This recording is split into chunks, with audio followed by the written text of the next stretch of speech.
afin que la parole soit plantée et que nos vies changent. Parce que lorsque le cœur change, la vie finit par changer.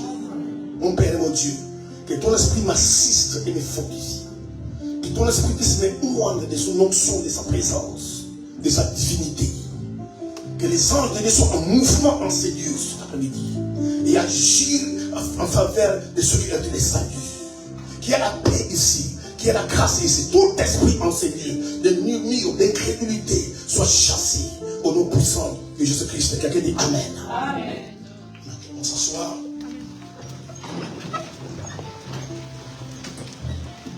Dieu veut que nous grandissions.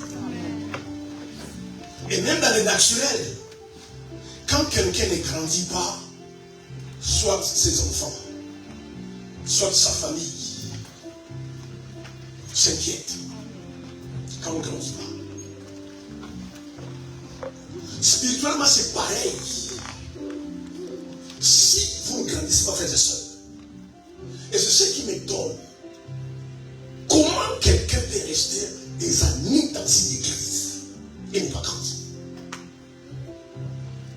Beaucoup d'entre vous, frères et sœurs, ici, vous avez écouté des quantités d'enseignements.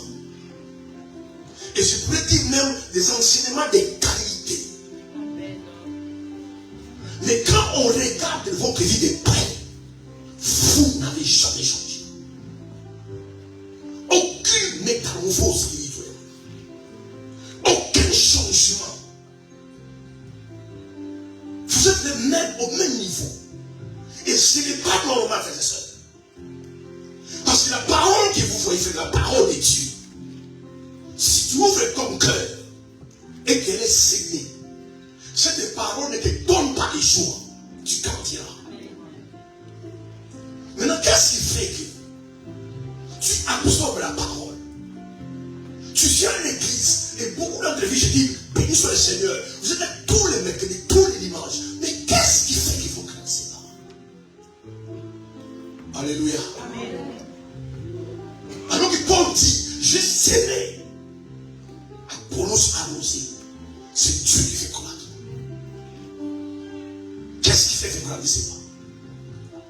Même dans le naturel, frères et sœurs, ce n'est pas normal, ce n'est pas bien que tu aies un enfant. Il faut grandir. Il y a des responsabilités qu'on ne donne pas aux enfants. On donne aux adultes.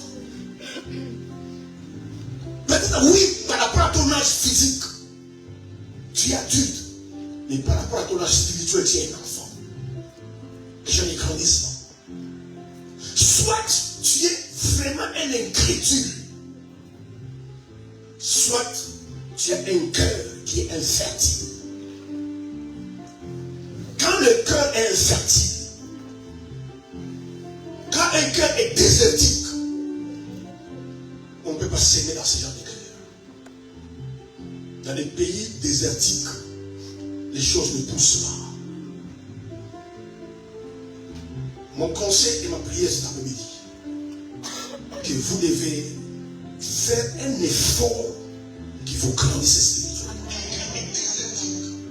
Faites cet effort, frères et sœurs. C'est pour bien. Peut-être aujourd'hui, frères et sœurs, tu ne vois pas le comment et du pourquoi de ne pas grandir. Mais si Dieu nous demande de grandir, si Paul dit que lui il a sémé et la parole vient, il arrose et que Dieu fait grandir, donc Dieu veut que tu grandisses. Comme je t'ai fait passer, allez vous asseoir, examinez-vous. Qu'est-ce qui fait que tu ne grandis pas? Tu pleures tout le temps. Tu as toujours besoin des gens. Et moi, frères et sœurs, tu dois chercher Dieu par toi-même. Tu as une intimité avec Dieu par toi-même. Mais soit tu es incrédule, soit ton cœur est désertique. Et je pense, soit tu n'es pas sauvé, tu n'es pas né de nouveau. Un enfant qui reste dans le ventre, dans sa mère qui n'est pas, ne pourra pas grandir. La croissance est must. Ce n'est pas une option, c'est une obligation. Frères et sœurs, je voulais parler à quelqu'un cet après-midi. Donnez votre vie à Dieu. Amen. Alléluia. Amen. Vous savez, écoutez-moi, vous qui suivez les plaisirs de ce monde, vous qui voulez plaire aux hommes, au détriment de votre propre salut,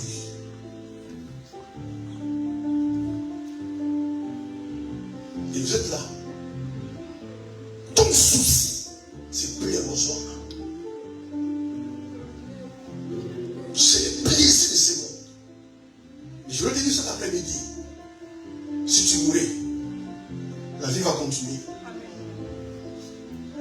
La vie va continuer. Les gens vont continuer à aller au travail. Les gens vont continuer à se marier. Alors que toi tu es mort. Même les gens à qui tu te confies, qui t'empêchent de donner ta vie à Christ, peut-être les jours de ton enterrement, ils ne viendront même pas.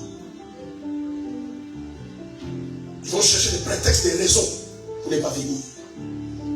Et c'est à cause de ces gens-là, tu n'arrives pas à décider de donner ta vie au Seigneur. Tu n'es pas éternel sur la terre. Nous sommes des étrangers et des voyageurs. Sauvez vos âmes, frères et sœurs. Le corps va retourner à la poussière. Mais dans notre corps, il y a l'âme et l'esprit qui retournent à Dieu. Et ça a jugé. Sincèrement, combien d'années penses-tu encore à vivre? Et si ce soir tu rentres chez toi, mais je dis mourir ce soir. Parce que le Christ, quand il existe. Et tu viens à l'église, tu écoutes la parole. Frères et sœurs, quand la Bible dit on ne se moque pas de Dieu, arrêtez de se moquer de Dieu. Beaucoup d'entre vous, vous moquez de Dieu. Qui s'est réveillé ce matin par sa propre force? Qui peut dire que demain il sera vivant? Frère, les hommes, les femmes qui sont au cimetière, hier, quand elle est hier, il y a des jours où ils étaient vivants. Amen. Il y a des gens qui sont dans les comas, ils sont en bonne santé comme toi. Amen. Frère, réveillez-vous, sauvez vos âmes. Jésus revient bientôt. Regardez le chaos dans le monde. Je dis encore, si tu mourais, les plaisirs auxquels tu t'attaches vont rester. Amen. Si tu mourais aujourd'hui, tout va continuer. Les copains là que tu suis là, ces copains là, si tu mourais, une semaine c'est trop, tu vas trouver une autre copine. Et c'est peut-être à cause de lui, tu ne vas pas donner ta vie au Seigneur. Et c'est peut-être que tu n'as même pas dans ton enterrement. Si tu mourais aujourd'hui, frères et sœurs, même dans ta propre famille, on va commencer à chercher combien il a de alcool bancaire. Ils font la vie avec la voiture. Où est la voiture? Ils vont se les partager. Et tu seras seul dans ton tombeau et dans les cercueils sans climatiseur. Sauvez vos vies aujourd'hui, frères et sœurs. C'est pourquoi les églises sont remplies de bandes de païens. Les gens ne se convertissent pas parce qu'ils sont pas des nouveaux. Frère, c'est donner à Dieu, c'est le choix. Suivre Jésus, c'est le choix. Moi, je me pose la question, mais pourquoi on vient à l'église? Pourquoi cet après-midi vous êtes là? Oh, cet après-midi, d'accord. Il y a l'anniversaire de 5 minutes. Je peux vous comprendre. Mais dimanche passé, vous êtes là pourquoi? Pourquoi c'est la dimanche prochain? Un moment, asseyez-vous, décidez pour votre éternité. Frère, ma soeur, il y a un enfer à éviter. Amen. Il y a un ciel à gagner. Amen. Si vous voulez aller au ciel, travaillez pour cela. Amen. Mais si vous voulez aussi aller à l'enfer, mais pourquoi on vient à l'église? Pourquoi on vient à l'église? Quand on prend ta vie, on prend la vie d'un païen, il n'y a aucune différence. Tu ne portes même pas les fruits dignes de repentance. Comment tu vas porter les fruits de l'esprit? Comment tu vas porter les fruits de l'esprit? Les fruits dignes de repentance. Dis-moi, frères et sœurs, entre nous, qu'est-ce que toi tu as abandonné pour Jésus? Qu'est-ce que tu as dit à cause du Seigneur, tu arrêtes ça? Est-ce que c'est un jour tu as sois pas d'accord, mais ça dit, je donne ma vie à Jésus. C'est mon salut qui est en jeu. Frère, ma soeur, Jésus est mort pour toi sous la croix. Sans Jésus, personne n'ira au ciel. Il est le chemin, la vérité et la vie. Sauvez vos enfants, frères et sœurs. La vie ne finit pas ici. La vie ne finit pas ici. C'est la vie du corps qui finit ici. C'est pourquoi quand quelqu'un meurt, on prend son corps, on met au cimetière. Mais ce n'est pas parce qu'il est mort que sa vie est terminée. La vie est éternelle. Parce que Dieu est éternel. Quand Dieu nous a créés, il nous a créés pour que nous soyons éternels. Parce que lui-même, il est éternel. C'est le péché qui a amené la mort. Avant le péché, dans les plans de Dieu, il n'y avait pas la mort. Car si nous ne se convertissons pas, si nous ne décidons pas un jour de donner notre vie à Jésus, nous ne pourrons jamais changer. Vous venez à l'église, vous écoutez la parole de Dieu. Vous avez assisté à des funérailles. Dans vos familles, vous avez perdu des enfants, vous avez perdu des frères et soeurs, des oncles, des tantes. Pourquoi vous pensez que ces gens-là sont morts, mais toi tu ne mourras jamais? Pourquoi vous pensez comme ça? La Bible nous dit clairement que nous sommes des étrangers sur la terre. Frères et sœurs, sur la terre, nous sommes en voyage. Que tu veux ou pas, tu partiras un jour. Tu partiras. Viens soit que tu partiras un jour. Mais le problème, ce n'est pas de partir. Le problème, quand tu vas partir, qu'est-ce que tu diras à Dieu? Alléluia. Ce n'est pas trop sage. Ce n'est pas trop sage, comme moi je dis aux gens. Dieu te donne l'argent, te donne des maisons, te donne une voiture et tout ce que tu veux. Juste vous laisser là. Et sauver vos âmes. Parce que quand le jour où tu es né, tu n'es jamais né avec une voiture, ni avec une maison, ni avec un mari, un des enfants, une femme. Donc tu vas comprendre, le jour où tu vas partir comme tu es venu. Donc né. Maintenant, dans le parcours de ta vie, je bénis ta vie, suis-toi de cela. Mais n'oublie pas qu'au ciel, il y a un Dieu. Que la vie éternelle existe. Si dans les églises, les gens ne se convertissent pas, les gens ne décident pas de donner leur vie à Christ, comment nous voulons voir les gens matures? Les gens matures, des adultes spirituellement. Ma prière cet après-midi, que le Seigneur vous aide. Que le voile qui est sur vos yeux tombe cet après-midi. Que le Seigneur vous donne un cœur de chair à la place d'un cœur de pierre. Quel aveuglement! Mais quel aveuglement! Oui, beaucoup de gens, comme ici à l'église, comme ailleurs, les gens ont des yeux mais ne les voient pas. Des oreilles n'entendent pas. Celui qui est sage, travaillez pour votre salut dynamique. Si je suis tardé, mais peut-être la mort ne va pas tarder. T'amener à l'église, permettre les problèmes de te sauver là-bas. Faire un grand deuil et te sauver là-bas. Si pendant ton séjour sur la terre, tu n'as pas ouvert ton cœur à Christ, seul Jésus sauve. Amen. Aucune religion ne sauve. Quand on voit des gens ignorants et aveugles, moi je suis protestant, moi je suis imamiste, moi je suis catholique, aucune religion ne sauve. Amen. Si tu es catholique et tu es protestant, et Dieu il est qui alors? Amen, amen. Je vous répète encore que l'enfer existe, comme le ciel existe. Maintenant, le choix d'aller au ciel à l'enfer dépend de toi, pas de Dieu. La Bible dit, voici les jours du salut. Voici le temps de la grâce. Ne continuez pas à rester la grâce de Dieu. Amen. Ne continuez pas à le faire. Ça sera marré pour toi ces jours-là. C'est pourquoi les gens ne grandissent pas. Les gens ne grandissent pas. Des années, tu es à l'église. Tu ne portes pas de fruits. Tu es toujours méchant, impudique, escroc, voleur, magouilleur. Et puis tu viens à l'église, tu lèves les mains, tu adores Dieu. Dieu te voit. Amen. pourquoi d'ailleurs, pendant tout ce temps-là, il te donne la grâce. Il se peut que tu vas te repentir. Mais tu ne te rappelles pas que la repentance existe. C'est pourquoi certaines choses t'ont arrivé. Et toi-même, tu ne sais même pas comment tu étais guéri de cette maladie. Comment Dieu a fait que tu puisses éviter un accident mortel. Parce que Dieu, c'est un Dieu de la seconde chance. Il te donne encore la chance. Il sait qu'il va se convertir. Il sait qu'il va se repentir. Il te donne la chance. Mais toi, tu ne comprends pas toujours. Tu es mondain. Tu aimes les plaisirs de ce monde plus que Dieu. Donc tu oublies qu'il y a des gens qui ont aimé ces plaisirs, qui ont fait ces plaisirs, qui étaient pleins d'états, qui sont morts. Et les mots l'ont frère, je te dis encore cet après-midi, si tu mourais aujourd'hui, une semaine, un mois, les gens vont t'oublier.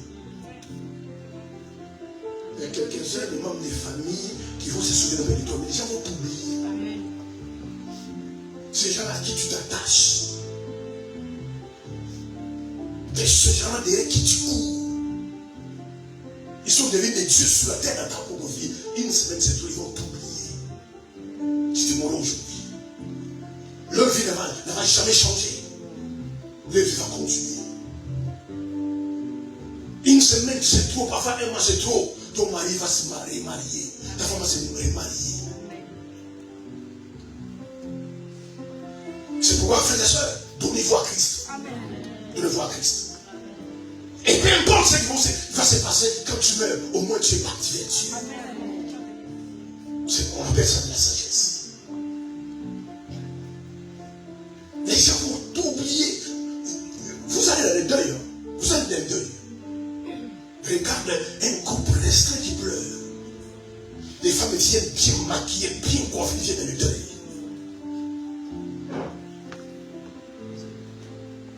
Les frères viennent avec costume, cravate. Ils viennent dans les deuil. Alléluia. Amen. Et c'est tout ça, frères et sœurs. Dieu permet que vous voyez cela. Pour vous interpeller. Dieu permet. Amen. Pour vous interpeller. S'ils font ça chez les autres, ils feront ça quand tu vas mourir. Ils te feront ça. Ils vont venir bien maquillés. Dans les deux, même c'est l'endroit où on vient traquer des femmes. Dans les deux. Et ça fait longtemps que Jésus t'appelle. Ça fait longtemps que Jésus t'appelle. Et parfois tu le sais que Jésus t'appelle. Mais tu résistes à son appel. À cause de le monde. Mais la Bible dit, n'aimez pas le monde. Ni les choses qui sont dans le monde. Parce que le monde est passé.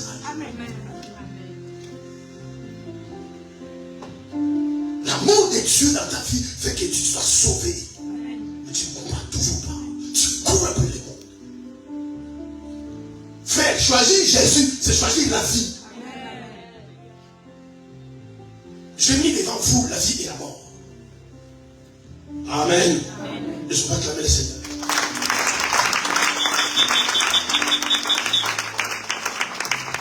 Vous devez manifester des fruits d'un chrétien qui est mature, qui a grandi. Si réellement vous avez grandi. Frère, venir à l'église, je vous rappelle encore, être membre d'une église, prêcher la parole comme je prêche, te sauvera pas. Te sauvera pas. Participer à toutes les réunions de l'église ne te sauvera pas. Si Jésus n'est pas dans ton cœur.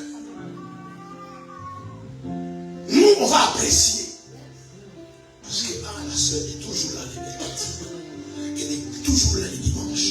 On va apprécier. Mais si ton cœur n'a jamais changé, si tu n'as jamais ouvert ton cœur à Christ, si Christ n'est jamais venu à ton cœur, tous les mercredis dimanches, ça ne change rien du tout. La Bible déclare, il y a la joie dans les ciels quand un péché se répand. Portez les titres que tu veux. Tu es bishop le matin, tu es bishop le soir. Ça ne changera pas Dieu. Si un jour, tu n'as pas décidé de dire au Seigneur, je te donne mon cœur. Je te donne mon cœur. C'est ça qui nous trompe aujourd'hui. C'est ce que nous trompe aujourd'hui. Un chrétien adulte, c'est le chrétien qui a compris l'essentiel. Ce n'est pas de servir Dieu. L'essentiel, ce n'est pas d'être dans l'église. L'essentiel, c'est donner sa vie à Christ. Mais quand tu as donné ta vie à Christ, quand tu le sers, gloire à Dieu. Si tu ne l'as jamais fait.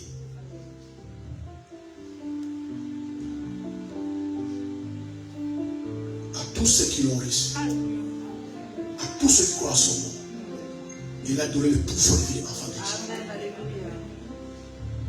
Est-ce que tu es un enfant de Dieu? Est-ce que Dieu t'obéit? C'est grave, frères et sœurs. Définir l'église de bénédiction. Venez pour sauver votre âme. Et si Dieu dans son plan originel, dans ta destinée, Dieu a fait te bénir, il te bénira. Viens d'abord chercher Dieu. Aujourd'hui, dans les églises, les gens ne viennent pas d'abord pour le Seigneur. Ils viennent pour autre chose. Cherchez d'abord le royaume. Et tout se fait par ici. Amen. Amen. Les chrétiens adultes, ils ont vu ces caractéristiques. C'est peut-être nous en voir les derniers. On pense que c'est les derniers. Il a déclaré que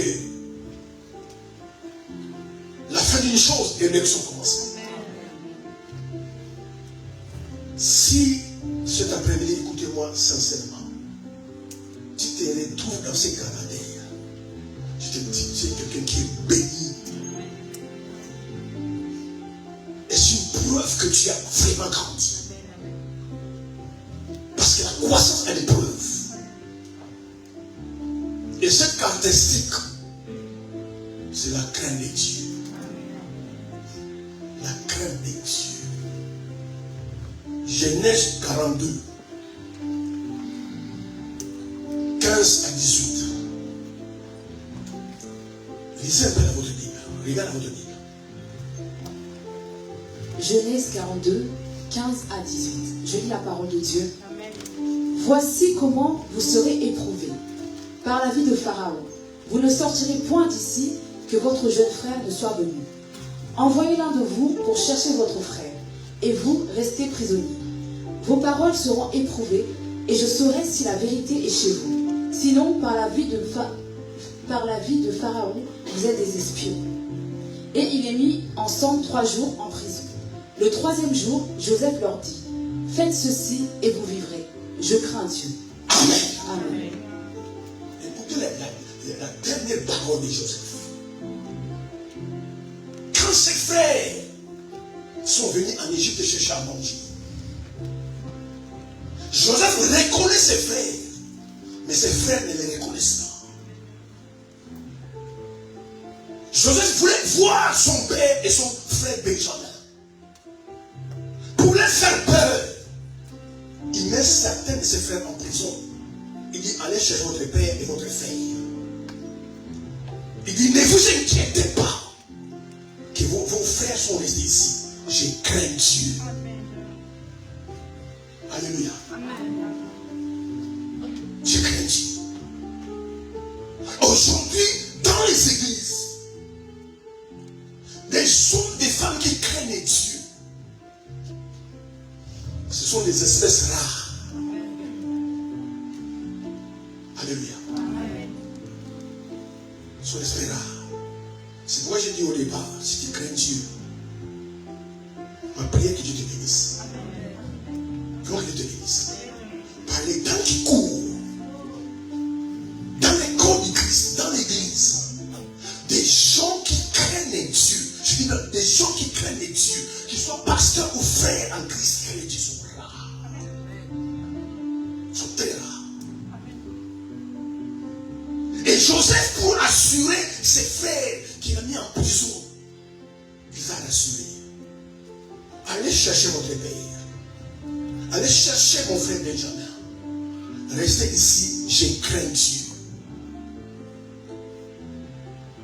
Quand vous voyez, frères et sœurs, une femme, un homme qui craint Dieu, c'est qu'il a grandi. Parce que la plupart des gens qui sont à l'église ne craignent pas Dieu. Des pasteurs, des prophètes qui ne craignent pas l'estrade, sur le pupitre, parler aux gens et mentir. Parce qu'ils ne créent pas Dieu. Comment un prophète, frère et soeur, Dieu t'a pas parlé, Dieu t'a rien dit. Tu dis à quelqu'un, ma soeur, Dieu m'a dit. Parce que ces gens ne craignent pas Dieu. Alors qu'ils savent que Dieu n'a rien dit. Comment quelqu'un peut monter sur l'estrade, venir faire un témoignage qui n'a jamais existé? Parce que les gens ne craignent pas Dieu. Et par les temps qui courent, frères et sœurs, vous verrez des gens chanter à l'église, prêcher la parole, être pasteur de Dieu, mais sans crainte de Dieu. Sans crainte de Dieu. C'est pourquoi vous voyez, les gens inventent même des miracles, des faux miracles. Parce qu'ils ne craignent pas Dieu. Frères et sœurs, Dieu travaille avec qui il veut. Amen. Mais vous allez payer quelqu'un, vous donnez l'argent, vous dites venez témoigner que tu as été guéri. Et puis, des personnes témoignent. Parce que les gens ne craignent pas Dieu. Et c'est ça l'église aujourd'hui. Les gens ne craignent pas Dieu. Ma question cet après-midi, ma soeur, est-ce que tu crains Dieu? Est-ce que tu crains Dieu? Frère, ma soeur, je vous dis la vérité. Quand quelqu'un craint Dieu, alléluia. Amen. Quand tu le vois, tu le sais. Amen. Quand aussi un pasteur, il peut s'appeler pasteur, prophète, apôtre. Quand il ne craint pas Dieu, même s'il prêche, même s'il parle, tu vas dire ça c'est un voyou. Parce que quand quelqu'un craint Dieu, dans sa façon de parler, dans sa façon de vivre, de se comporter, ça se voit. Quand quelqu'un craint Dieu. Aujourd'hui, les gens des églises ne craignent pas Dieu. Les gens ne craignent pas Dieu. Frère, ma soeur, quand tu viens simplement en retard à l'église, parce que tu ne craies pas Dieu. Frère, c'est Dieu. C'est pas ton grand-père. C'est l'Éternel. C'est lui, frère et soeur, qui peut laisser ce soir ton cœur s'arrête. Si tu as grandi, tu vas les craindre. Si tu as grandi, frère et soeur, il y a des choses que tu ne feras pas. Comme Josué a dit, ne vous inquiétez pas, que vos frères aillent chercher votre père, qui amène votre frère. Je vous ferai aucun mal, je crains Dieu. Quand vous craignez Dieu, frère et soeur, parce que tu as la révélation, tu as la profondeur, l'intimité de Dieu, tu connais Dieu, tu les crains. Quand on ne craint pas Dieu, parce qu'on ne les connaît pas, et parce qu'on est bébé spirituel. C'est pourquoi ça ne vous choque pas. Frère, il est Dieu. Les créateurs, mais ça ne vous choque pas. Dimanche prochain, tu viens encore en retard. Dimanche en retard, mais tout ça normal, mais parce que tu ne crains pas Dieu. Quand tu crains Dieu, frère, il y a des choses que tu feras plus. Amen. Tu feras plus. Alléluia. Amen. Tu feras plus. Parce que tu crains Dieu. Cette race, la frère de ceux, la race des serviteurs, des chrétiens qui craignent Dieu, c'est une race en voie de disparition. Je vous garantis. Si tu es quelqu'un qui craint Dieu, je dis à ton Seigneur que tu te bénisses.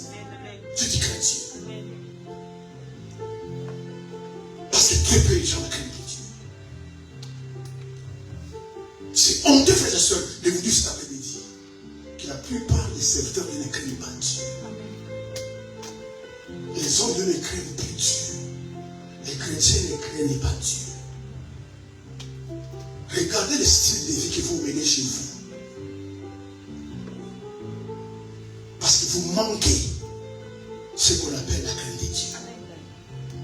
Si vous craignez Dieu, frères et sœurs, vous allez radicalement changer votre vie. Et parce qu'on est en l'église, comment quelqu'un, un chrétien peut être escroc? Des pasteurs escrocs, des pasteurs adultères, des fornicateurs, des chrétiens fornicateurs, dans l'église. Il y a même des chrétiens des sœurs, dans leur église, dans la même église. Il a déjà couché avec 3-4 frères, dans la même église.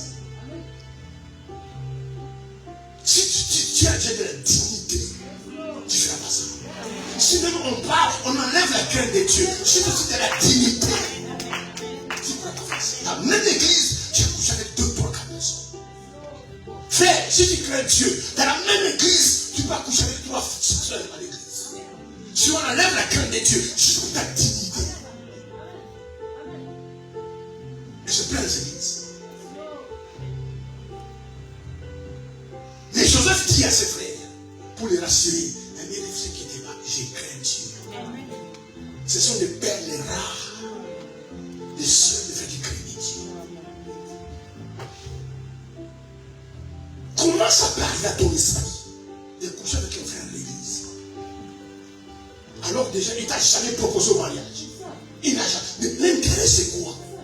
Va faire ça dehors. Va simplement à quoi ça? C'est ouvert aujourd'hui une soirée. Tu fais un frère, viens coucher avec moi. Ce qui est mauvais, au moins tu as une dignité. Mais dans l'église, tu as vraiment le manque de cœur de Dieu pro max. Dans l'église. Amen. Mais dehors, va coucher avec un homme. Frère, va coucher une femme à l'église. Dehors, pardon. Et c'est plein dans les églises. Surtout dans les chorales. Laisse tomber. Laisse tomber. C'est pour moi, si j'étais célibataire, jamais je vais marier une choriste.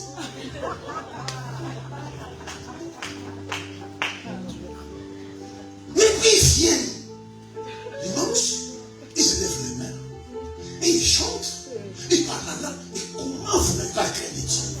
Comment vous craignez pas Dieu? Moi, une chose qui me dépasse.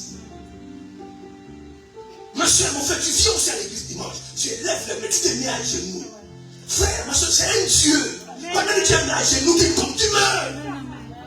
On va faire comment? Et souvent on va dire, le diable l'a attaqué. Frère, Dieu frappe aussi. Amen. Dieu frappe aussi.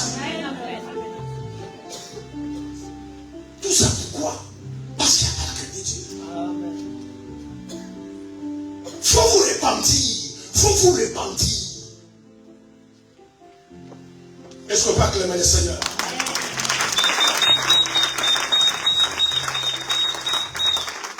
Tu es soi-disant sœur en Christ. Tu es sœur en Christ. Mais la vérité, tu es une fausse. Les églises sont pleines de faux gars, de faux frères.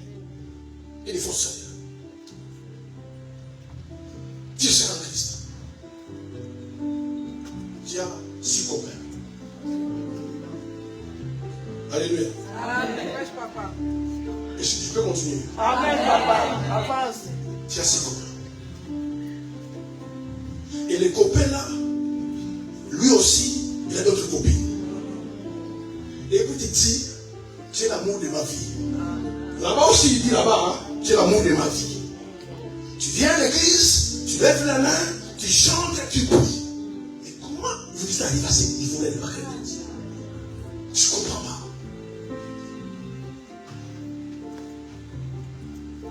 Oui, le pasteur ne sait pas. Mais ils sont laissés. Et Dieu te voit aussi. Amen. Mais pourquoi tu vas dire, tu veux faire la débauche? D'accord, prends un copain. Pourquoi 6 toi seul? Pourquoi 6? Au moins si tu prends un, on dit bon, la chair est faible. Mais 6, c'est plus la chair est faible.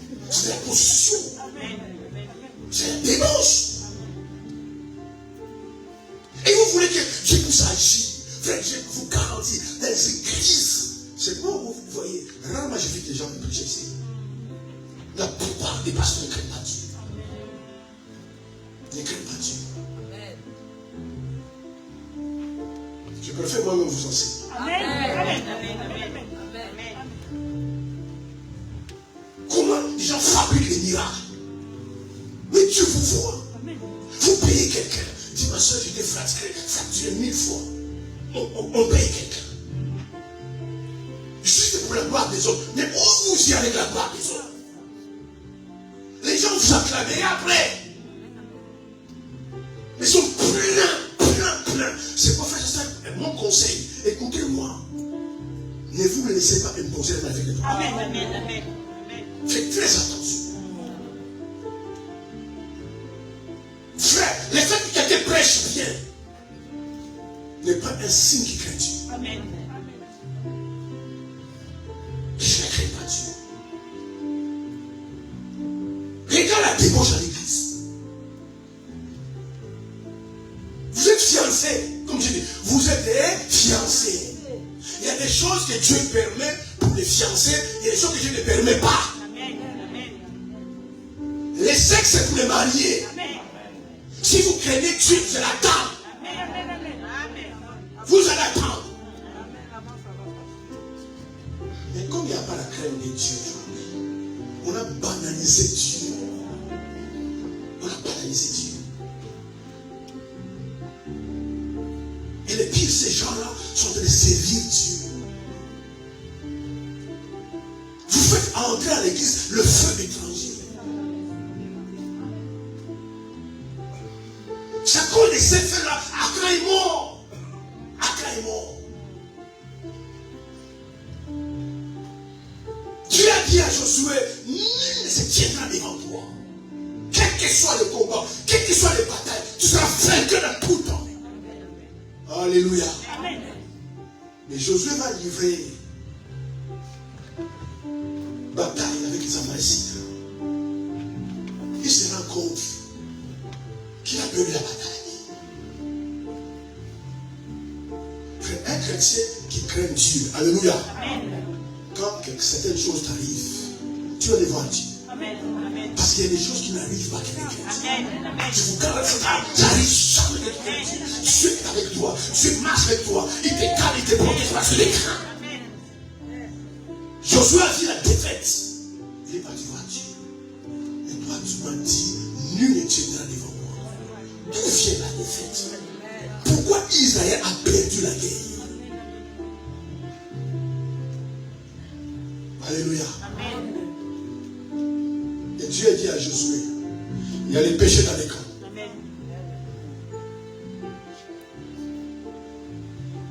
Il n'y a plus la crainte de Dieu. Il n'y a plus la crainte de l'église. C'est pourquoi il n'y a plus de miracles. Il n'y a plus de guérisons miracles.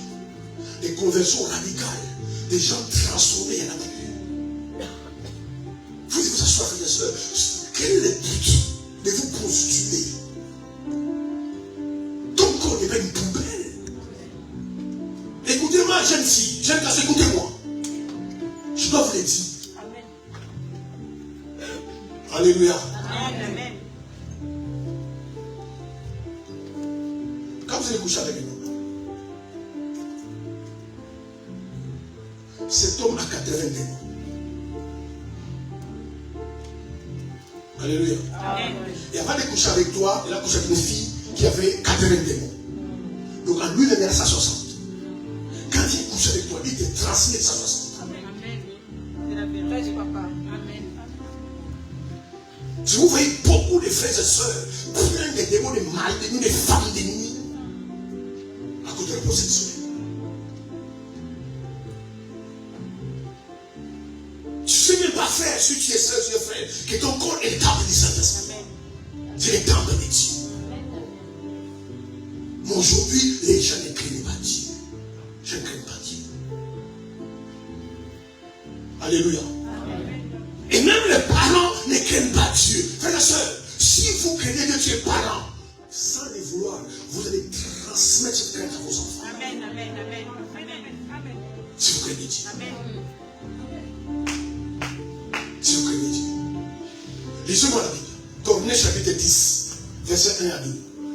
Pardon, Acte 10, 1 à 2. Acte chapitre 10, le verset 1er à 2. Je lis la parole de Dieu. Amen. Il y avait à Césarée un homme nommé Corneille, centenier dans la cohorte dite italienne. Cet homme était pieux et craignait Dieu, avec toute sa maison. Amen. Attends-toi. Il craignait Dieu avec toute sa maison. Corneille. Non pas simplement lui seul craignait Dieu, mais tous ces gens qui habitaient chez lui craignaient Dieu. Amen. Amen. Frère, est-ce que toi tu crains Dieu? Ma soeur, tu crains Dieu? fille se déplace, quand ta fille voyage, tu sais qu'il est parti chez son copain, tu le sais. Et tu cautionnes. Tu es frère en Christ. Ton fils vient avec son copain, c'est toi la maison, donne une copine. Corneille et toute sa maison craignent Dieu. Amen. Amen. Vous savez, la crainte de Dieu, c'est comme un parfum. Amen. Dis-moi Amen. Amen. C'est comme un parfum. Quand ce parfum est en toi, frère, je vous garantis, si tu crains Dieu, écoutez-moi, tu démarres quelque part. Si tu crains Dieu, si les gens parlaient, quand tu arrives, les gens s'éteignent. Amen. Parce que quand tu marches, quand tu vis, tu transportes ce parfum. Amen. Et certaines mêmes personnes, même, ils ne vont pas s'aider. Tu vas voir, il y a des gens qui sont mal à l'aise. Parce que toi, tu y arrives. Amen. Parce qu'il y a un parfum en toi qu'on appelle la crainte de Dieu. Qui fait que quand tu es là, les gens n'arrivent pas à parler. Amen. Les gens sont mal à l'aise. Et pourtant, tu n'as rien fait, tu n'as rien dit. Juste ta présence leur met mal à l'aise. À cause du parfum que tu apportes, qu'on appelle la crainte de Dieu. Voilà pourquoi parfois, certaines personnes vont commencer à te détester sans le savoir. Parce que tu portes un parfum. Et beaucoup d'entre vous ici, alléluia, vous êtes bien parfumés ce matin. Mais spirituellement, vous puez le péché. Vous puez le péché. Mais physiquement, vous êtes bien parfumés. Parce que vous craignez pas Dieu. Un chrétien mature, il sait qu'il doit craindre Dieu. Parce qu'il a une relation avec le Seigneur. Il a une intimité avec le Seigneur. Et il ne veut pas, à cause du péché, briser la relation. Il ne veut pas. Ce sont des gens de la race de Joseph. Ils craignaient Dieu. Vous savez, si en vous, il n'y a pas la crainte de Dieu, tu sauras que l'adultère c'est un péché. Tu sauras que la fornication est un péché. L'escroquerie c'est un péché. Tu vas quand même le faire. Parce que tu manques cette chose qu'on appelle la crainte de Dieu. Si, frère et soeur, tu crains Dieu et tu arrives quelque part, les gens parlent des histoires des femmes, des publicités, dans ta présence, c'est que la crainte de Dieu dans ton cœur est nulle. Ils vont changer de causerie. Parce que toi tu y arrives. Frère, ça se sent. Ça se sent la crainte de Dieu. Quand tu crains Dieu, tu portes ces parfums-là. C'est pourquoi j'ai dit au départ, certaines personnes, il peut appeler bishop, pasteur, quand tu les vois, ça c'est un voyou. C'est pas un pasteur ça. Certains frères, certaines soeurs, quand tu les vois, tu sens les péchés. Parce qu'ils n'ont pas ces parfums-là qu'on appelle la crainte de Dieu.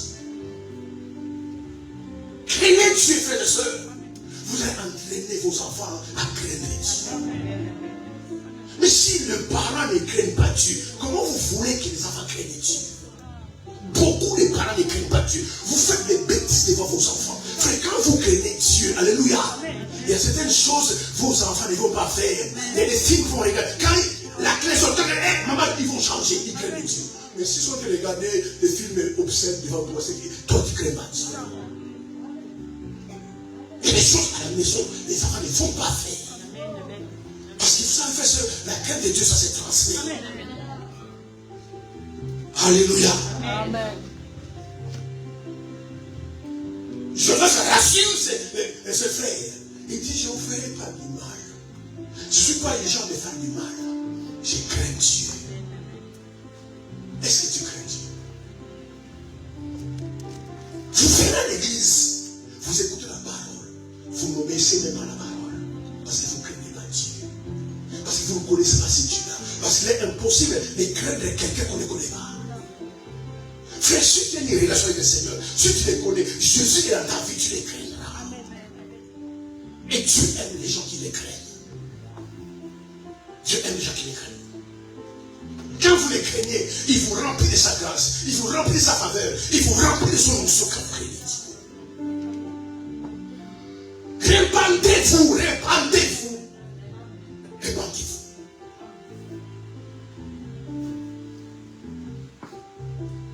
Franchement, moi je comprends pas. Et tu écoutes ce genre de message.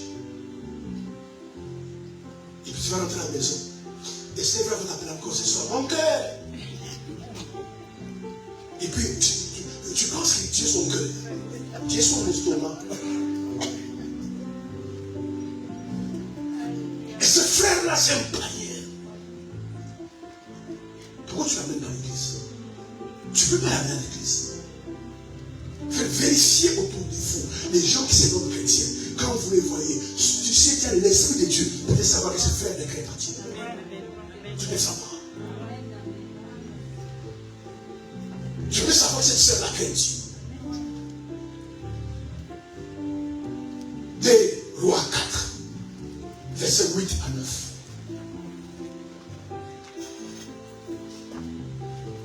Écoutez ce que la Bible dit. 2 Rois 4, 8 à 9.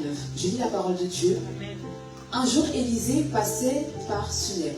Il y avait là une femme de distinction qui le pressa d'accepter à manger. Et toutes les fois qu'il passait, il se rendait chez elle pour manger. Elle dit à son mari, « Voici, je sais que cet homme qui passe toujours chez nous est un saint homme de Dieu. » Amen. Amen. On acclame le Seigneur.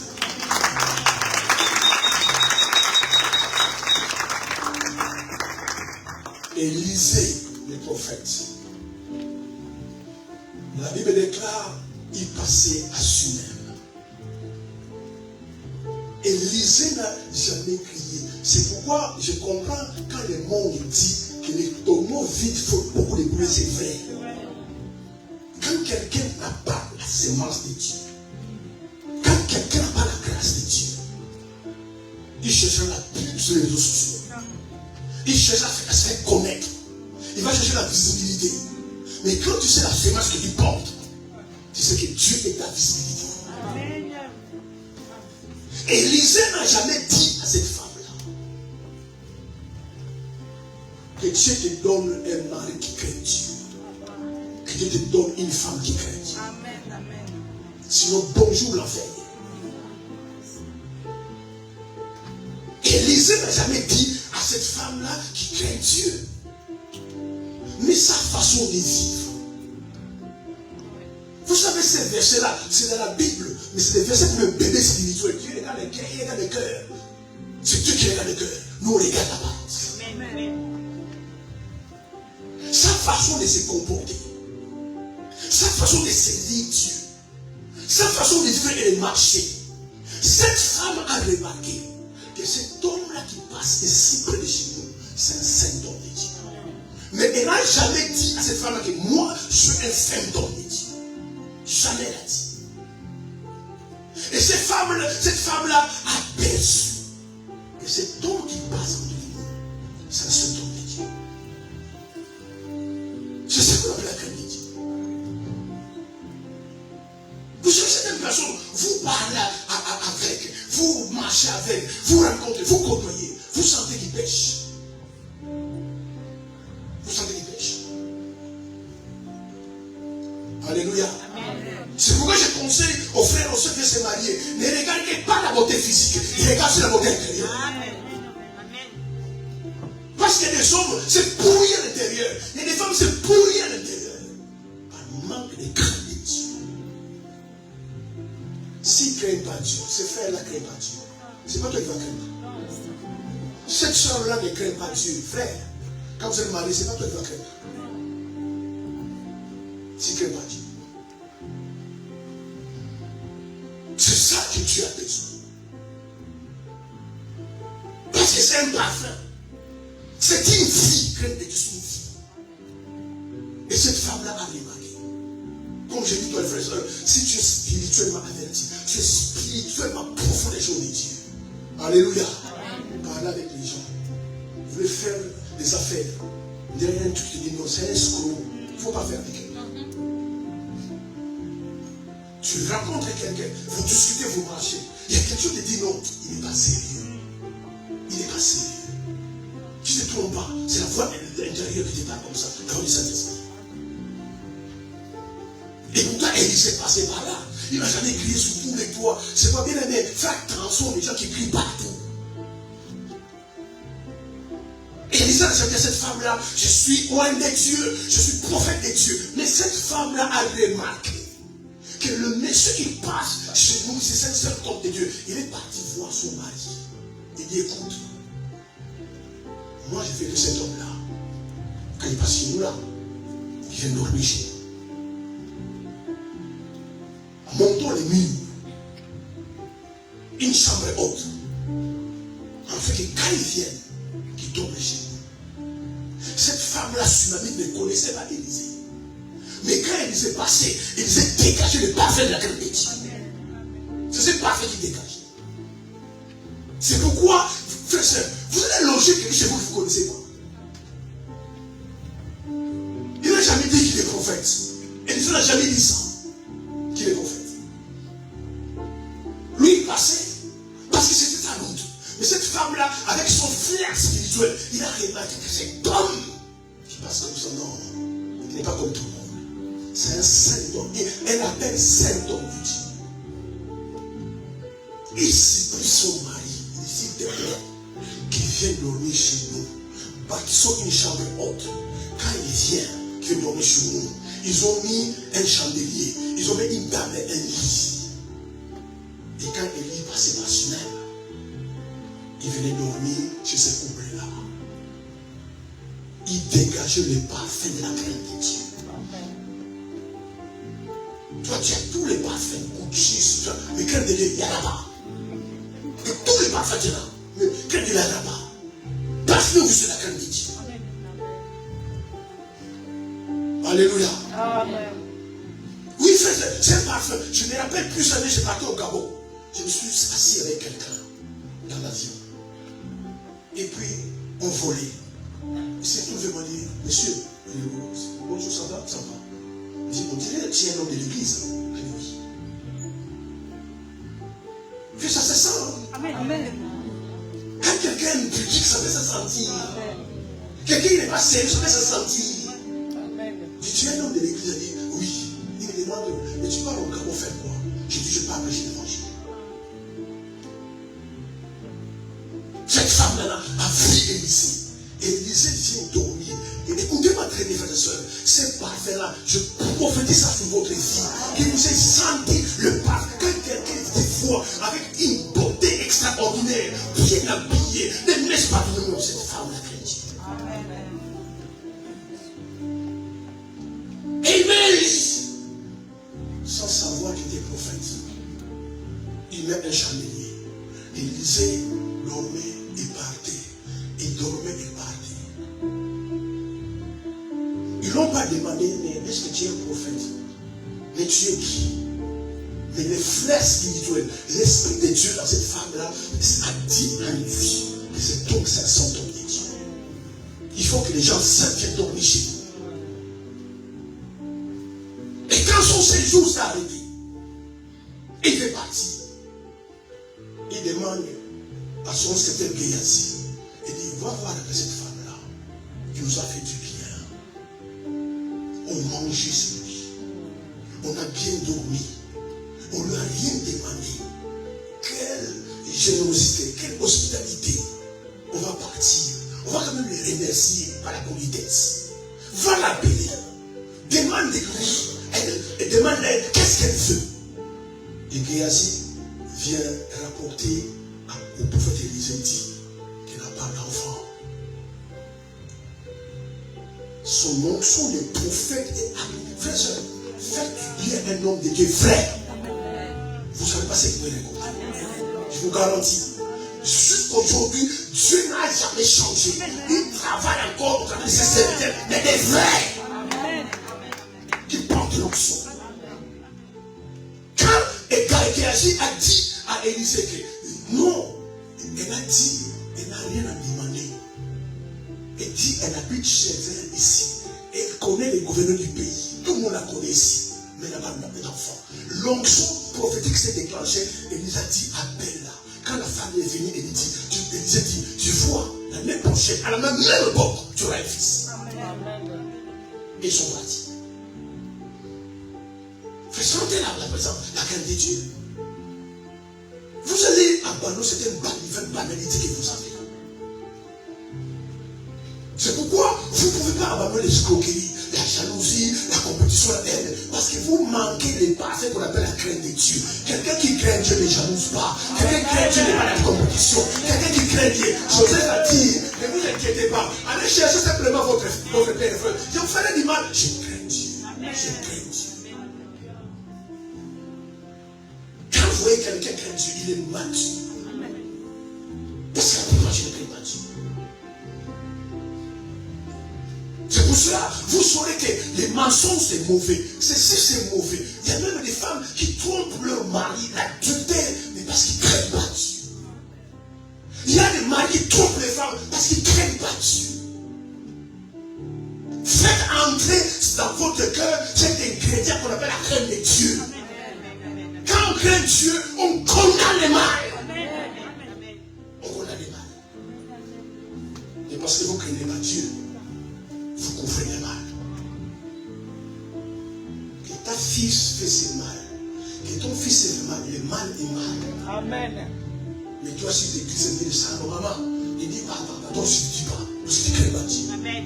Amen. Moi, à ta place, je prends le salaud et je dis. Amen. Vous te faites croire que tu ne peux pas me corrompre par ça. Je te rassure, je ne dirais pas comme ça. Ajoute encore même 50, 150. Quand je te rassure, je me dis, quand je prends 150, après je vais dire à ton père, parle à ta fille, regarde ça dans le fait. Et parce que vous ne craignez pas Dieu, vous couvrez les péchés. Vous couvrez les péchés. Vous ne devez pas couvrir les péchés. Qu'il soit ta soeur, qu'il soit ton frère, quand le mal, il fait le mal est mal. Établissez dans vos maisons la crainte de Dieu. Vous allez voir, vos enfants vont craindre de Dieu. Les gens vont vous bénir. Je vis la fille de telle soeur. Je vis les filles de telle frère. Ah, que Dieu bénisse cette soeur-là. Ces enfants craignent Dieu. Ah, ces enfants sont polis. Ces enfants sont calmes. Parce que tu apprends la crainte de Dieu. Il faut les apprendre la crainte de Dieu. Dis, mais ta fille, ici chez nous, ça ne se fait pas. N'essayez même pas. Pas ici.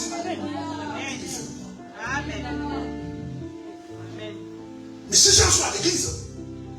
Ici et ailleurs. Il va sa fille se maquiller, tout ça. Tu vas où, maman? Je vais voir mon copain.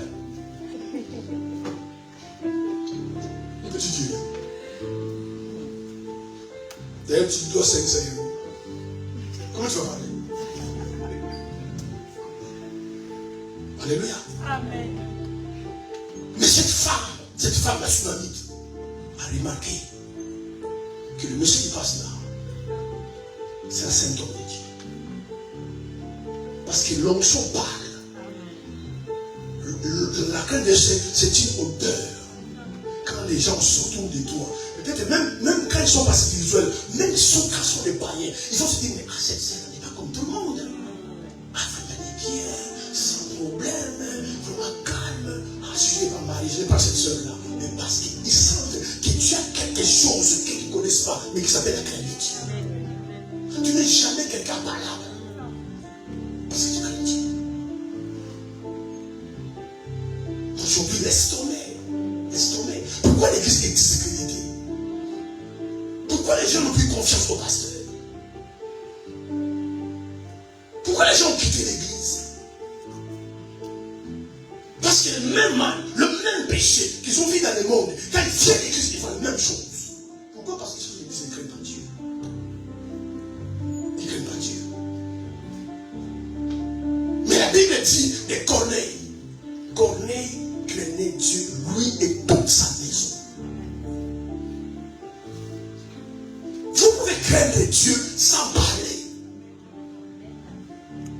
Élisée n'a pas parlé. Il crie pas partout. Vous savez, moi je suis loin de... C'est quoi? Méfiez-vous des gens qui parlent beaucoup. Tu sais, moi je suis l'enfant de Dieu. C'est pas l'enfant de Dieu. Moi tu sais, vous ne me connaissez pas, moi je suis prophète. Tout ça, c'est qui sera un prophète. Parce que si tu es un vrai enfant de Dieu, la grâce que tu portes, l'onction peut parler pour toi. C'est pourquoi tu iras quelque part. Tu vas voir les honneurs qui vont te donner. Parce que la crainte de Dieu parle. Ma soeur, quitte là-bas, viens t'asseoir ici.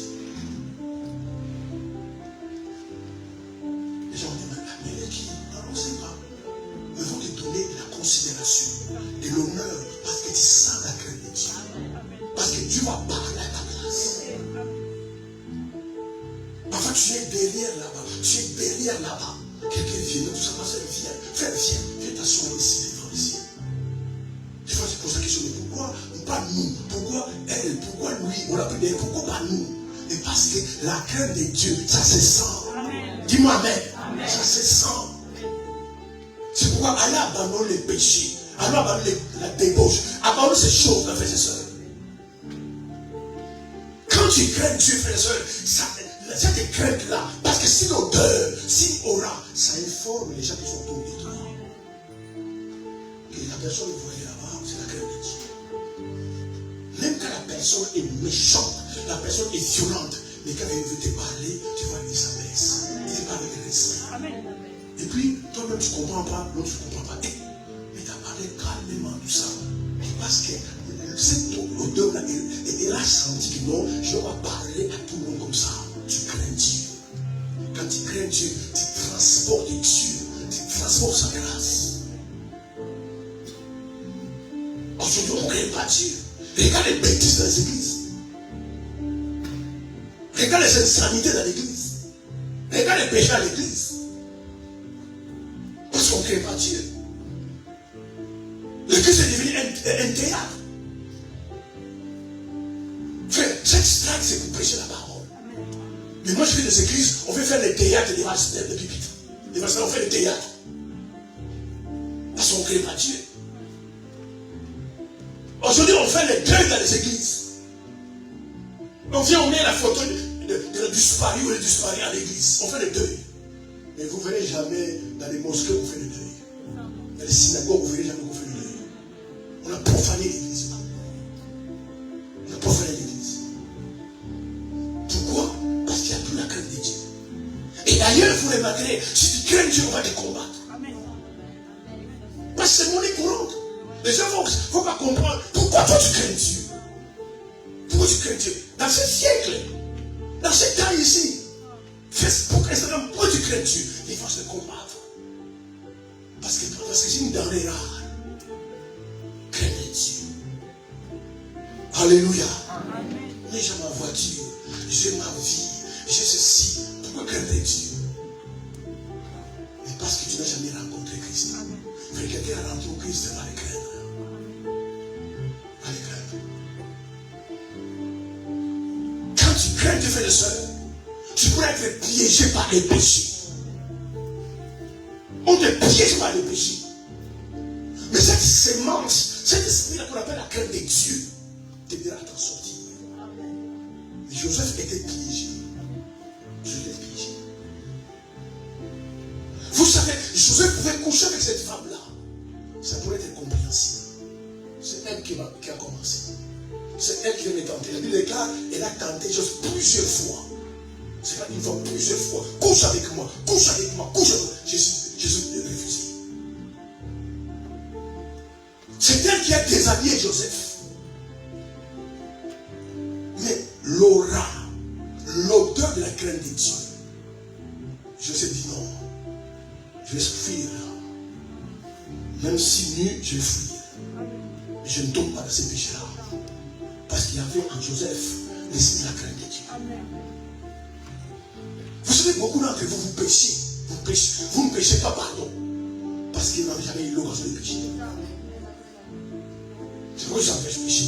Les jours où l'occasion de pécher, il faut craindre Dieu. Il faut craindre Dieu. Dis-moi amen. Il faut craindre Dieu. Je te donne 20 €. Moi, je te donne 20 €. Ma soeur, tu vas acheter un rouge, achète-moi telle pommade. Ça coûte 20 €. Et puis toi, tu pars. Bizarrement, ces jours-là, on fait une réduction de 10%. 18 €. Et puis, tu achètes des euros dans la bouche. Si tu crains Dieu, tu vas dire, papa, maman c'est 20, mais aujourd'hui il y a une réduction. J'ai des euros. C'est ça qu'on a la crainte de Dieu. Mais très peu de gens craignent Dieu. Vous escroquez votre propre frère en Christ. Votre propre frère en Christ. Parce que vous ne craignez pas Dieu. Et tu dis non, les prix ont augmenté. Tu dis non, les prix ont baissé. Je vais même acheter ça à 15 €. Prends tes 5 €. Quand tu crains Dieu. Parce que tu vas garder 5 kilos. Ça veut te faire quoi 5 kilos? Franchement, quand on ne crée pas Dieu, c'est grave. Hein? Je veux qu'on parle comme 10 000 euros. Quand même dit 5 euros. Je scrope ta soeur à 5 euros. Tu prends 5 euros. Je vis quelque part. Au lieu de faire 15 euros. Parce que tu crains Dieu. C'est pourquoi les gens ne font pas confiance. Même ton propre mari, tu les dribbles. Ton propre mari. Ta propre femme, tu les dribbles. Parce que tu ne crées pas Dieu. Vous vous cachez les uns et les autres parce que vous ne craignez pas Dieu. Alors vous devez être, frères et sœurs, ouverts. C'est ta femme, c'est mon mari. Ouvert. J'ai fait ça, je vais faire ça. Tu ne te caches pas, tu es mon mari. Quand on craint Dieu. Alléluia. Amen. Quand on craint Dieu. Est-ce que tu crains Dieu? Est-ce que tu as craint Dieu? Dans Luc 19, je vais vous parler un peu de l'histoire des Zachée. Zachée voulait voir Jésus. Luc 19, à partir du verset 8. Et on va s'arrêter là.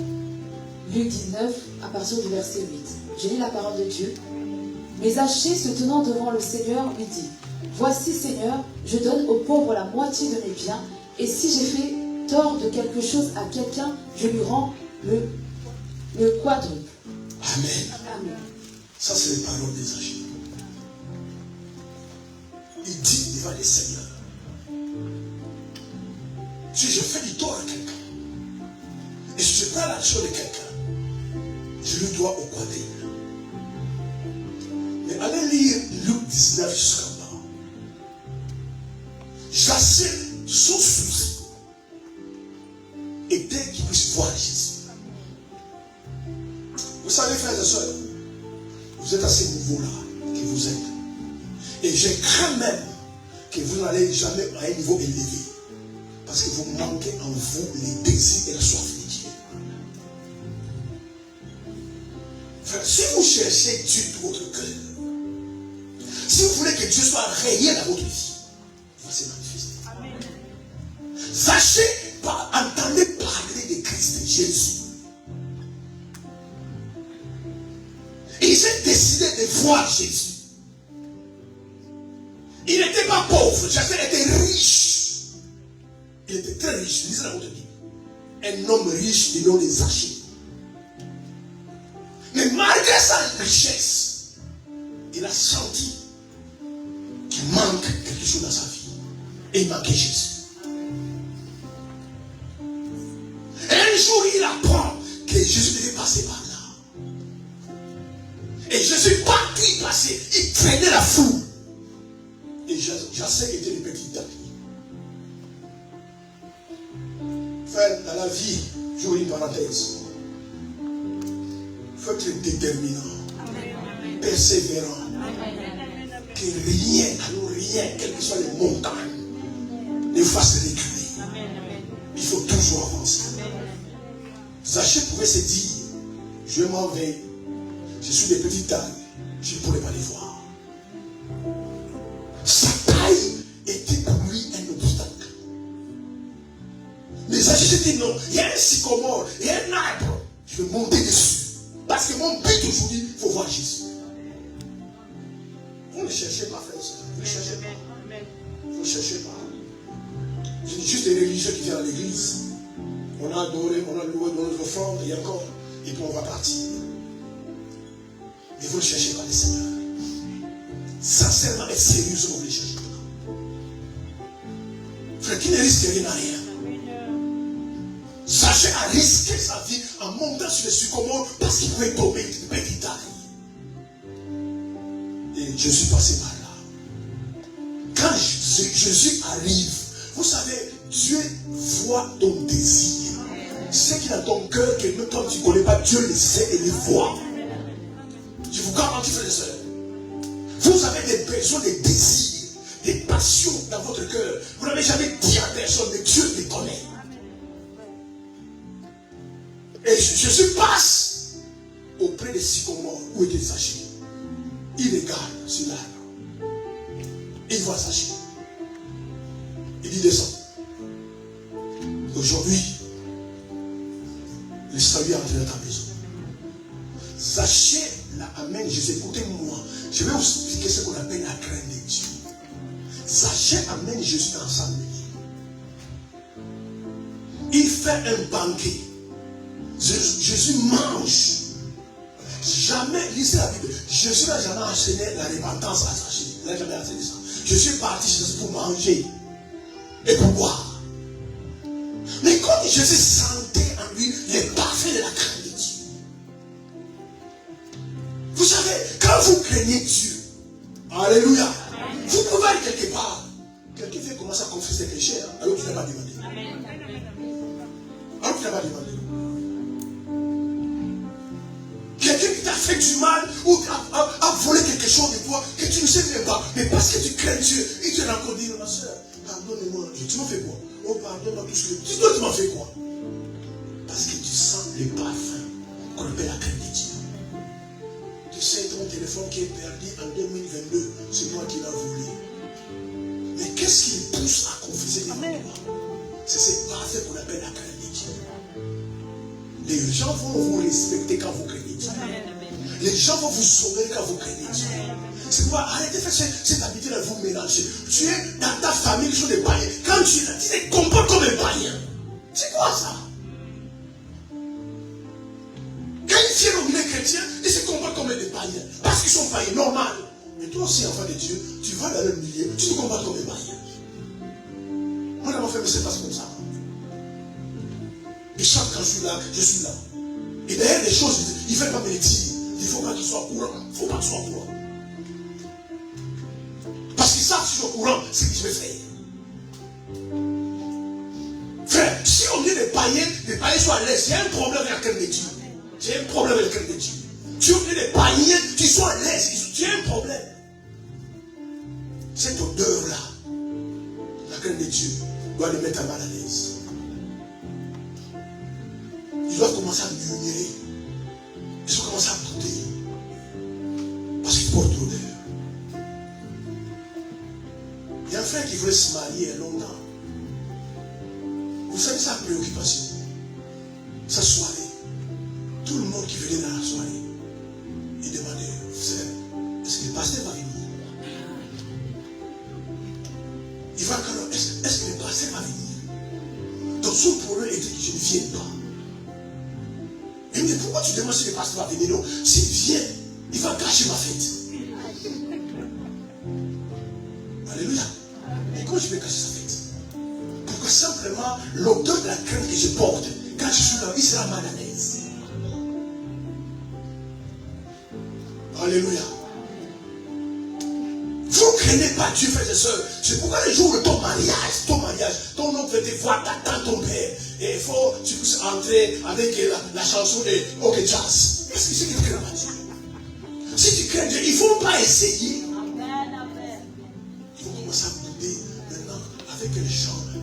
Non, il faut demander. Elle prie. Il faut demander d'abord.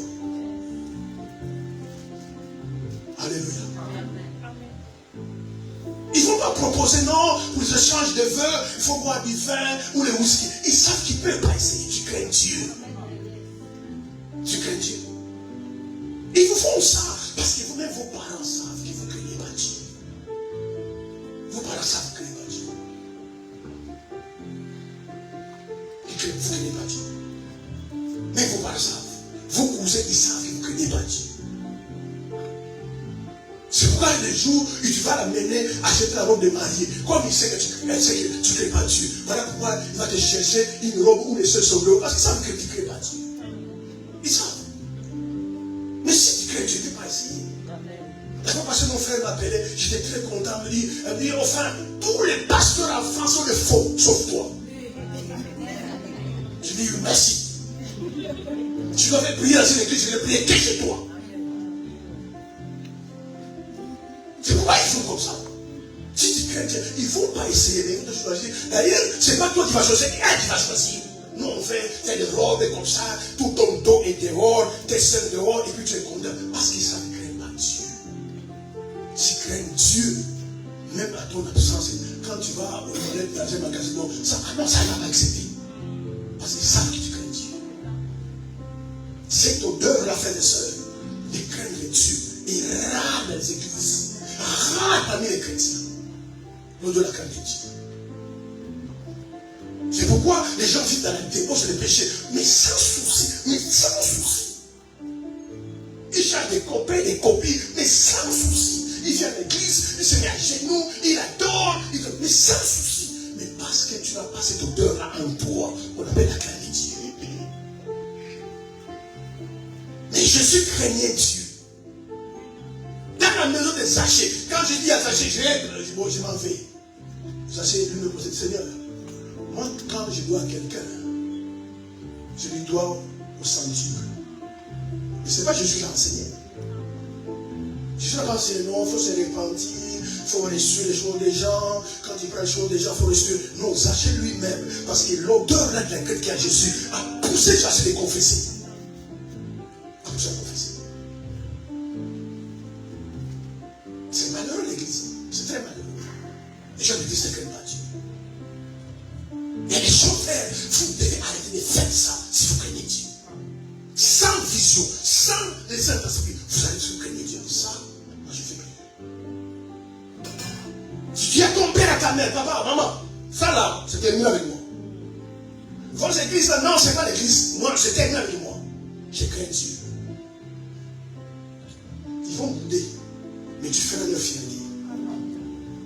Il faut savoir que moi j'ai 15 fils, j'ai 15 filles. Mais j'ai une fille, à elle, je crains Dieu. Ça, on ne va pas essayer.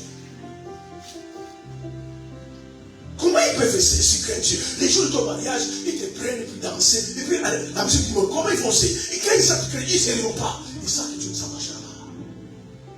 Parce que tu crains Dieu. Amen. Amen. C'est comme ça Sacha a confessé. Si je dois à quelqu'un, je donne au quatrième. Et Jésus n'a pas dit, sachez, tu sais, dans la vie, il faut être intègre. Quand tu prends les choses de quelqu'un, il faut remettre, il ne faut pas voler. Parce que je sais qu'il était riche, mais il était un riche malhonnête. La présence de Jésus dans sa vie l'a poussé à confesser.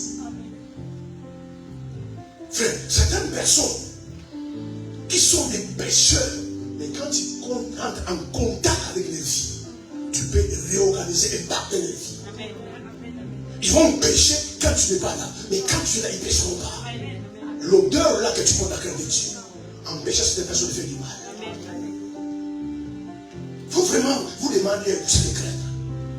Le problème que les hommes de Dieu, les pasteurs ne craignent pas Dieu. C'est une honte. C'est une honte. Quand je vois comment on insulte les hommes de Dieu, c'est une honte. Ils ne craignent pas Dieu. Ils ne craignent pas Dieu. Il manque pour une prophétie parce que simplement il a déjà. C'est quoi des héros? C'est quoi ça, un héros qui va gagner? Même Dieu ne parle pas tout le temps. Amen. Si tu ne te parles pas du frère, Dieu, aujourd'hui, il ne va pas parler. Mais là, Dieu parle tout le temps. Parce qu'au moins au bout, il va avoir une offrande. Il n'y a pas la crainte de Dieu. Il n'y a pas la crainte de Dieu. Moi, il y a des choses qui me dépassent. Il y a des choses qui me dépassent. Parfois, je me suis dit, je suis fou, je rêve. Comment un pasteur dans une église peut coucher avec une fille de l'église? Moi, je ne comprends pas. Une fille de l'église, c'est ta fille. Comment vous allez dans un hôtel et toi aussi la sœur? Comment tu peux te déshabiller devant ton pasteur? Qu'est-ce qui s'est passé là-dedans? Il y a des boulons qui ont sauté. C'est pas possible. Comme ton pasteur. Et puis, vous couchez ensemble. Et puis, dimanche, tu viens sur le public. Il prêche quoi? Tu peux dire, fais Amen.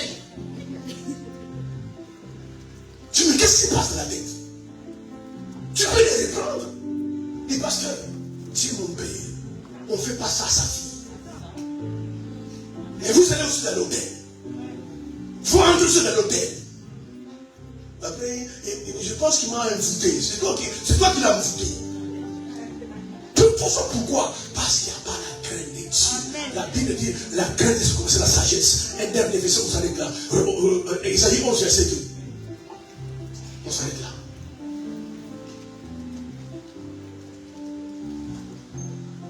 Verset 1 à 2.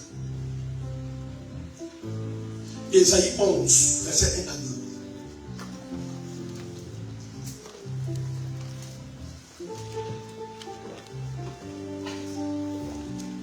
2. Ésaïe 11, le verset 1 à 2. Je lis la parole de Dieu. Puis un rameau sortira du tronc d'Isaïe, et un rejeton naîtra de ses racines. L'Esprit de l'Éternel reposera sur lui. Esprit de sagesse. Amen. Esprit de sagesse. C'est pour ça que quand quelqu'un vous dit que moi je suis rempli du Saint-Esprit, moi je suis bon, si l'Esprit de sagesse n'est pas, il n'est pas rempli du Saint-Esprit. Parce que ce qu'on va suivre là, c'est les attributs du Saint-Esprit. Continue. Esprit de sagesse, esprit d'intelligence. Esprit d'intelligence. De quelqu'un qui est rempli du Saint-Esprit, forcément il est intelligent. Parce que c'est un des attributs du Saint-Esprit. L'Esprit de Dieu, c'est l'esprit d'intelligence. Continue. Esprit de conseil et de force. Esprit de conseil et de force. Esprit de connaissance et de crainte de l'Éternel. Amen. Amen. Vous voyez, parmi tous les attributs du Saint-Esprit, esprit d'intelligence, esprit de sagesse, esprit de force, esprit de conseil. Et puis à la fin, l'esprit de la crainte de l'Éternel. Quelqu'un dit Amen. Amen. Vous savez pourquoi cet esprit-là est à la fin comme l'Éternel? La Bible n'a pas commencé que non, l'esprit de l'Éternel, esprit de sagesse, esprit de sagesse, d'intelligence, de force, de conseil, esprit à la fin comme l'Éternel. Pourquoi? Parce que quelqu'un qui craint Dieu, forcément est sage. Quelqu'un qui craint Dieu, forcément est intelligent. Quelqu'un qui craint Dieu, forcément c'est conseiller. Quelqu'un qui craint Dieu, forcément est fort. C'est pourquoi cet esprit-là est à la fin. Parce que quelqu'un, frère et soeur, peut avoir l'esprit de sagesse et ne pas craindre Dieu. Quelqu'un peut avoir l'esprit d'intelligence et ne pas craindre Dieu. Quelqu'un peut avoir l'esprit de conseil, de force et ne pas craindre Dieu. Mais quand quelqu'un a l'esprit de la crainte de l'Éternel, qui est au bout, parce qu'il a la connaissance, parce qu'il est intelligent, parce qu'il est sage, parce qu'il est fort spirituellement et parce qu'il sait conseiller.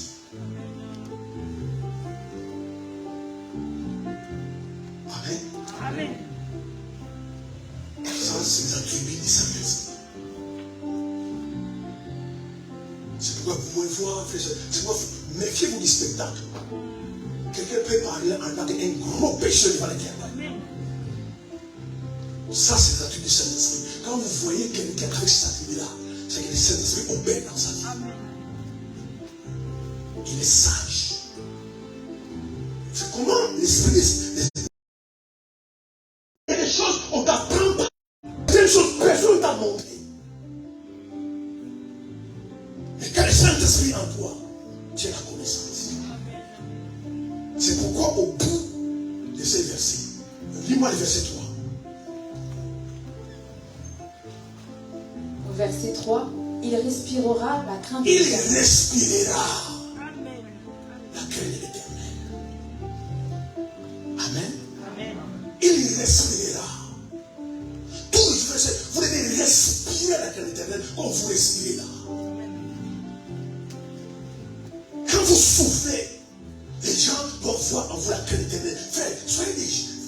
Moi j'ai toujours dit aux jeunes filles, écoutez-moi jeunes filles, la beauté ne rime pas toujours avec les péchés. Je répète, la beauté, même pour les femmes, la beauté ne rime pas avec les péchés. La beauté rime au sein de la sainteté. C'est pas parce que tu es belle, forcément tu as des péchés. Tu peux être très belle fille et craindre Dieu. Et c'est glorieux. C'est glorieux. Parce que très souvent, on attribue, non, quand on voit une fille qui est belle, c'est une posture adultère, impudique. Mais tu es belle, mais tu crains Dieu. Ça me fait beau. Hein? Alléluia. Ça fait beau. Hein? C'est pourquoi d'ailleurs, tu vas voir, les gens vont s'étonner. Tu es belle. Ça les copains, non, je ne sais pas les copains. Une beauté comme ça convient. Ça fait beau. Mais si tu es belle, tu en as 40. Ça sert à quoi? Tu es une poubelle. Tous les gens veulent jeter les poubelles en toi. Comment tu veux vivre une vie meilleure? Soit beaucoup d'entre vous font une délivrance. On a mis des mauvaises semences en vous. sexuel, c'est un boulevard pour le diable. Un boulevard. Si tu veux vraiment détruire ta vie, vis dans le péché sexuel, tu détruis ta vie. Si tu veux être un temple des démons, vis dans le péché sexuel. Tu seras un temple des démons. Si vous voulez briser votre destinée, vis dans le péché sexuel. C'est ce que la femme de Potiphar voulait faire pour briser la vie de Joseph. Parce que Joseph était destiné à la gloire. Il devait régner en Égypte. Dans les plans que Dieu devait régner en Égypte. Mais tout règne, frère, toute gloire est toujours précédée des combats. Toujours. Si tu es appelé à la grandeur, si tu es appelé à la gloire, si tu n'as pas de combat, il faut se poser la question. Toute gloire est précédée des combats. C'est pour ça que cette femme-là empêche Joseph d'aller en Égypte et de gouverner en Égypte. Viens ton mari à la maison. Ton mari, c'est le patron de la maison.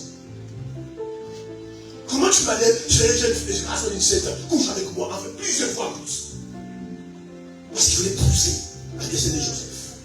Ne brisez pas votre destinée. Il y a des choses que Dieu doit faire sur la terre, il fera pas vous. Soyez fiers de vous-même. Craignez Dieu. Même si vous vivez dans un monde où personne ne craint Dieu, toi crains Dieu. Tu es entouré par des pécheurs autour de toi, dans ta famille, mais crains Dieu. Ne les écoutez pas. Ce jour-là, tu es seul au cimetière. C'est Dieu au cimetière, pas avec eux. Craignez Dieu.